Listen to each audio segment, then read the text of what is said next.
Canóvanas, Puerto Rico. A farmer pushes open the gate to his sheep pen. 8 sheep are found lying dead on the ground.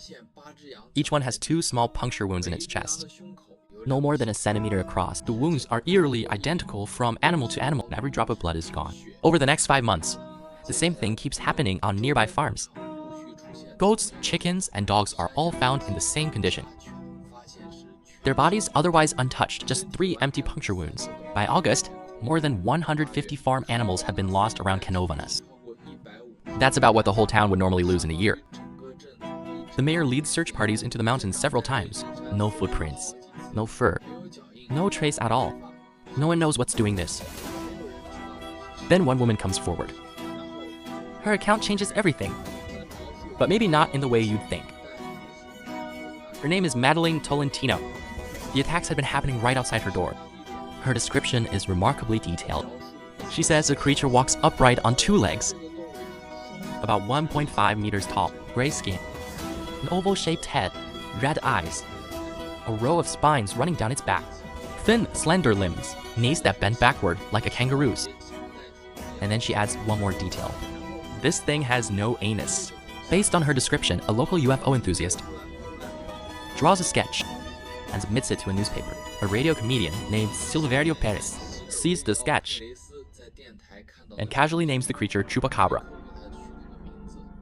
the goat sucker. Chupa means to suck. Cabra means goat. The name makes it onto the Christina show, a program that was the Latin American equivalent of Oprah, reaching almost every Spanish-speaking country. After that episode airs, Mexico, Chile, and Argentina, farmers across Brazil start flooding newspapers with reports, calling in with descriptions that closely match the sketch. At the same time, 1995 happens to be the first big year of the internet, and Chupacabra becomes one of the first unexplained creatures to spread widely on Spanish-language forums, 2,000 kilometers away, in Calama, a mining town in northern Chile. Within the next 2 years, nearly 100 mine collapses are blamed on it. Russia and the Philippines soon report sightings of their own. By the end of 1995, one single unofficial tally of eyewitness reports had already passed 200, and all of these descriptions trace back to that same sketch. The same source later investigated the case.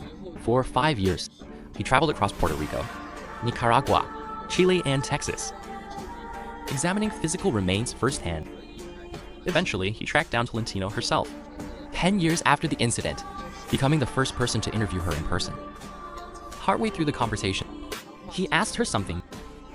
Had she ever seen a movie called Species? Tolentino said she had. She admitted it really did look like the Chupacabra. Species is a 1995 science fiction film. It didn't even crack the US box office top 10 in its opening week. The alien creature in the film stands upright on 2 legs, with gray skin, an oval head, red eyes, spines down its back, and thin, slender limbs nearly identical to her description. On July 7, 1995, a full month before Tolentino gave her account, Radford writes in his book that Tolentino told him she believed what happened in the movie was actually happening in Puerto Rico. Radford believes the entire visual template for the Chupacabra legend comes from that one sketch, drawn from Tolentino's description, which was really just describing an alien from a forgettable movie. But he couldn't explain why the animals were really dying. So he consulted a veterinarian who had examined nearly 300 cases. The conclusion: the blood loss in every animal fell within a normal range. The wound patterns closely match the hunting style of coyotes or birds of prey. Blood pools inside an animal's body after death, which can make it look like there's no blood at all. But what he couldn't explain was why the scenes were always so clean. There was never any sign of struggle. The animals seemed to simply collapse on their own, their bodies left completely intact. Only the blood was missing. June 2007. Texas. In Cuero, rancher Phyllis Canyon finds a strange carcass near her property. Bluish-gray skin, completely hairless, with teeth bared, and only 3 toes on each front paw. a shape unlike any known canine.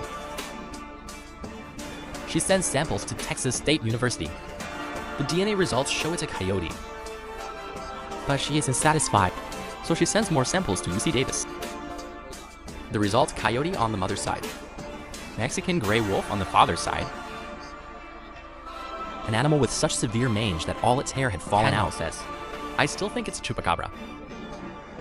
She has the remains taxidermy and displays it in her home. She sells more than 16,000 t-shirts, reaching as far as Italy, Iraq, and Guam, outside Puerto Rico. The Chupacabra is still described as walking upright on two legs, with spines down its back, in a form that's almost human. But after the legend reaches Texas, the eyewitness accounts change.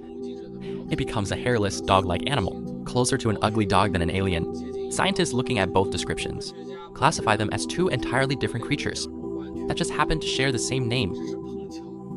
The original Puerto Rican version is barely reported anymore, but the Texas version is still seen today.